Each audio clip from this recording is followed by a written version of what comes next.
Hi, welcome to artwithkorb.com. I'm Frank Korb, and today we're building accordion style books.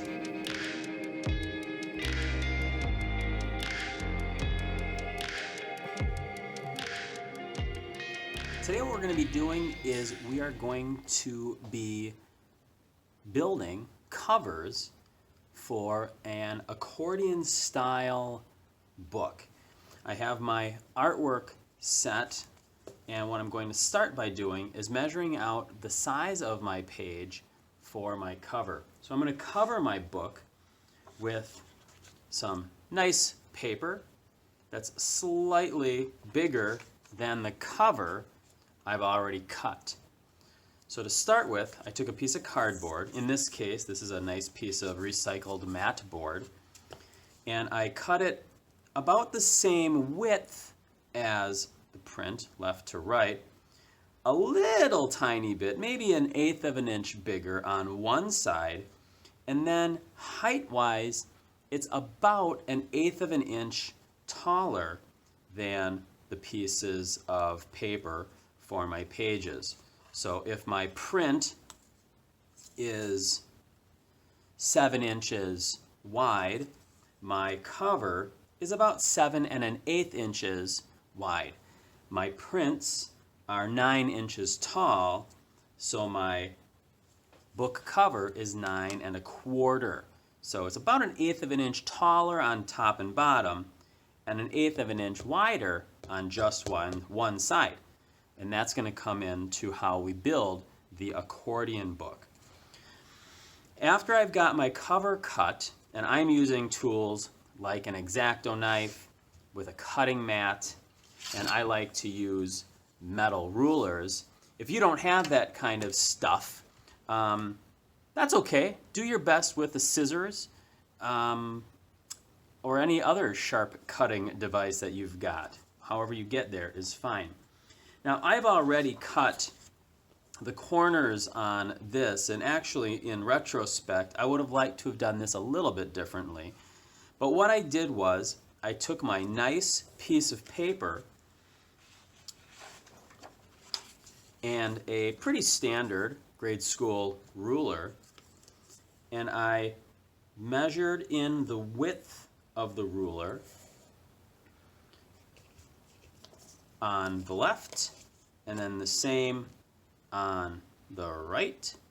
Check that again. I want to make sure that I've got this properly cut. Eyeball that, very good. Hold that in place. And then I'm going to take my X-Acto knife, making sure my fingers are kept well inside.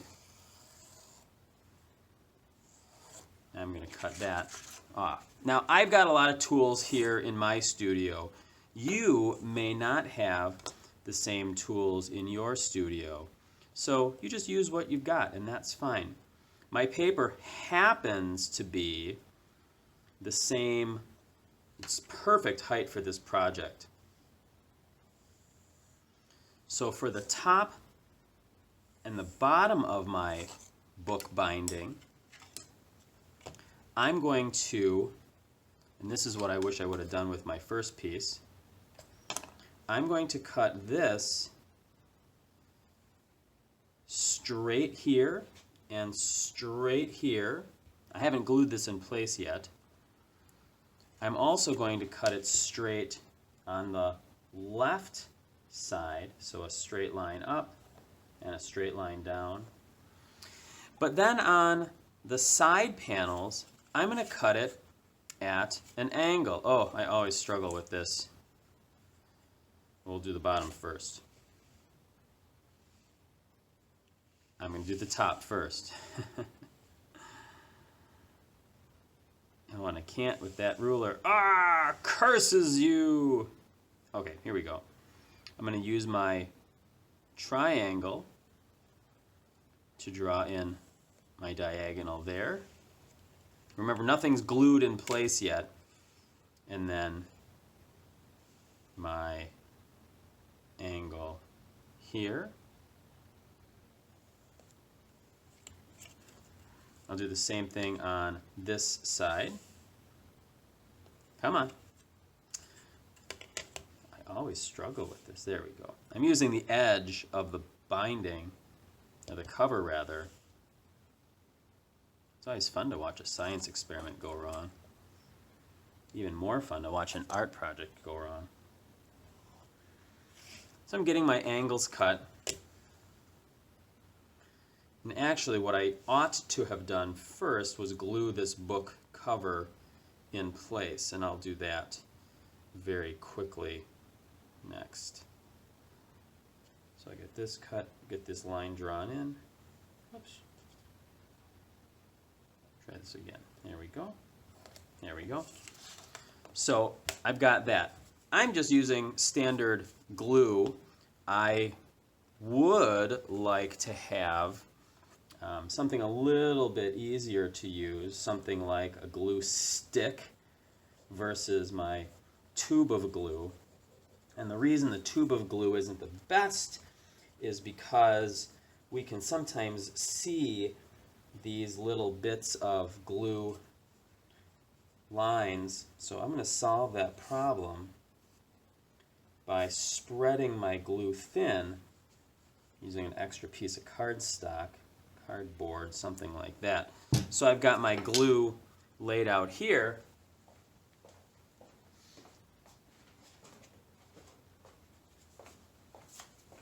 And then what I'll do is take just a thin piece of card that I've saved from previous projects. I'm going to spread that glue thin, set that aside, and now I'm going to set that in place. Now one of the things I want to do is I'm going to burnish my cover in place. So I've got it set like that, but I really want that glue to stick. So I'm going to cover it with a piece of protective board.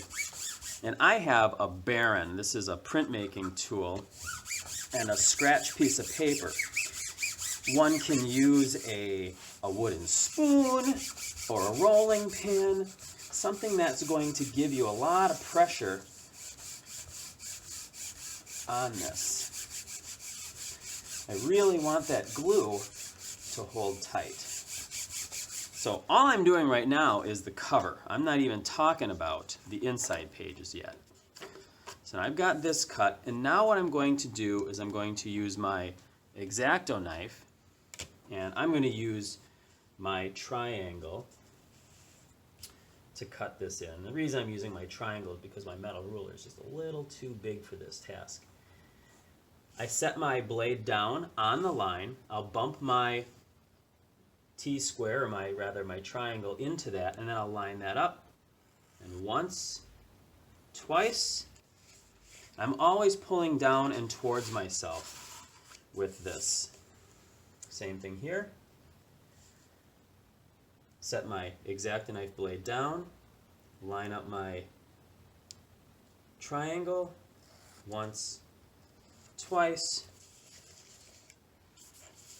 The reason I've got one end straight and the other sides on an angle is because I really want to cover up this board. And if I do it with angles on both sides, if it just were a 45-degree angle across there, it wouldn't cover it very well. 1, 2, and now for the ends, and this is a little faster. I can set this here and up at the top, line that up. I just close one eye to make sure it's nice. Now don't cut all the way down, because then you're going to cut that little flap off. You don't want to cut the flap off. You just want to cut these corner pieces out. This one's giving me a hard time. There we go. And the same thing on this side. Actually, this would have been easier. Just line that up, cut, cut. Always pulling it towards me, never pulling away. Now you do something different if you're sitting on the front porch whittling with your pocket knife. You always push a pocket knife blade away from yourself. So this is what the cover looks like. Oh my goodness. Stray piece of cut hair here. Oh my gosh. Okay. little DNA inside this piece. Then what I'm going to do is I'm going to fold these over, but I'm going to fold the end pieces first. Notice how these will cover up the end of the book. And then what I'll do is I'll fold my sides in place. So I'm going to lightly fold those over, lightly fold that over. And then what I've also got, and again, you're not going to have all these tools. Stop! I've got a bone folder. Oh, must be time for class. Stop! See if Google listens to me. There we go. And now what I'm going to do is I'm going to glue this in place. Again, I'm just using pretty standard white glue. School glue. Now this is all-purpose glue. Now this will be for an accordion fold book. So what I also need to do after I've got this done is I want to put an end sheet in this. But before I put an end sheet in, I have to do my accordion fold and have some tabs. So again, I'm going to take my little scratch card to spread this glue out. If you have a glue stick, that's going to work even better. If you can afford and can get out there and find archival or even book binding glue, that's even better. But I'm using what I've got in my home studio, and this is fine. So I'm going to put that in place. I'm going to put this in place, and I'm going to fold these over. I'm going to fold this over. And so that is my book cover so far.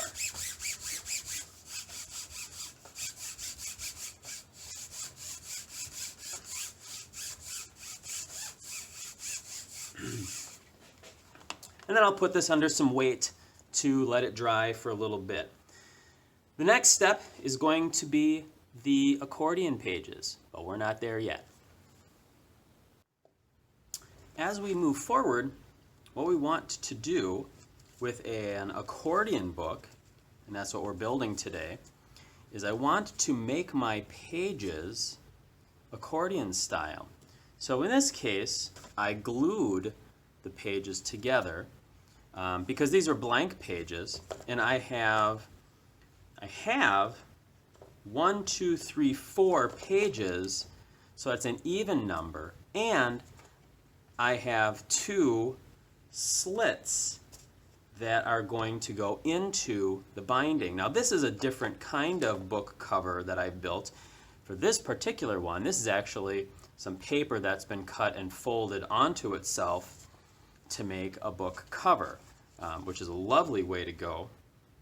The way that I'm building this current book is I have built with mat board and some lovely paper a couple of book covers, and I'm using a little bit of glue. This is a no glue technique, and of course not going back into place as it should, but I'll worry about that later. So what I've done so far to prepare for this is I've made sure I have 1, 2, 3, 4, 5, 6 pages, so an even number of pages, so the book accordions properly. And I've cut 2 tabs. The reason they're cut on angles is so that when they go on to the book cover, I cover this corner with an end sheet. So I'm going to prepare these. Well, I'll just go from here, I guess. What I've done here is, I've got to find page 1. I want my accordion to open, hey, it slid back in, with page 1 facing out and the book cover facing out. So this is page 1 of my book. So this will be here, page 1, that's the top. So I'm going to put my tab here, just like in this. So here's my page 1, here's my tab. what I've done is cut a series of tape. This is linen hinging tape, and it's also archival, so over 100 years, long after I'm gone, the book should still be in good shape. The challenge I have with all tape is getting it off of the back. There we go. So I'm peeling my tape off. Stay. There we go. Come on. Huh. I'm going to take my tab. I'm going to put it on half of the tape. And I'll clean this up in a little bit off the edges here. Try to get the same amount on this piece as well as this. Again, checking to see my top. There's going to be a little bit of a space. I'm going to try to get that as tight as I can. Be a little bit of a space there. And then I'm going to burnish it in place. So I'll flip this over. And I like to put a piece of protection between my artwork and my burnishing tool. And I'll burnish this nice and tight. And if I think I've burnished it long enough, I'll go just a little bit longer. So there's my page 1, and there's my hinge. Now, page 2 is going to hinge the other way. So here's my tab, page 1, page 2. So in this case, I'm going to lay this flat, and I've got a grid that I'm working on, which is nice to have. If you don't have a grid, just eyeball. And actually, some of this is going to be eyeballed anyways. And then I'm going to take my second piece of tape, and so that you don't worry ahead of time, I'm not going to ask you to stick around and watch me do all of these pages, because that would be boring. And I'm going to put this down the center. Again, take my Baron, and I'm going to burnish it in place. And I'll continue doing this for all of my pieces. I'll do one more because it's going to be, well, I guess it's going to be the same. It'll just be moving on down. 1, 2, 3. Got to make sure it's the right page. 3. And you'll just continue working your way down until you get to your last page. So the last part of making my book is attaching the covers. And I've already done the front cover. And what I'm going to do now is the back cover. So the first thing I'm going to do is I'm going to use some pretty standard glue on here. Got my students showing up for class. This is for you guys. I'm going to put some pretty standard glue here. And again, I want to spread it out a little bit to help with that process. That's the last time I'll use that one. And then I'm going to position that on here. This is my cover, so I'll lay that flat. I can position the cover on here like this, so that it's nice and square. And the last thing I'll do is I'll open this up, and I'll open this up a little bit further. Oh, come on. Oh, nuts. Well, do this again. It's okay. It's just an art project. It's making art. Go with the flow. So we'll position this again. Now I would burnish this, but I'm going to burnish it last because I want to put on my end sheet first. That is not going to stick. There we go. So that's going to stick. I'll just kind of crunch that real tight. And now my end sheet, which I've already pre-cut, I cut it about 1/8 of an inch shy of what it would be in the book. It's a little bit shorter than the book is. There we go. And now what I did was I got smart and got a glue stick. I'm putting a piece of protective paper between my glue stick, or my paper, and the countertop, tabletop. And then glue this up. And if you don't have a glue stick, just use your glue. Spread it out, that's fine. Again, there's better glues for this than what I've got, but this is okay. Here are my chiming kids. Let's see, who is that? Oh, you're waiting patiently. I should really let you in. Oh yes, we'll let you in. Thank you. And then what I'm going to do is I'm going to take this. I'm going to position it over my page here. Line that all up nice. And wow, a lot of people coming in here. And I'm going to take my protective paper over the top and my board that I've been using. I'm going to burnish this so it's nice and tight. And that is how you make an accordion style book. I'm going to put this under pressure for a while so that it's nice and tight. But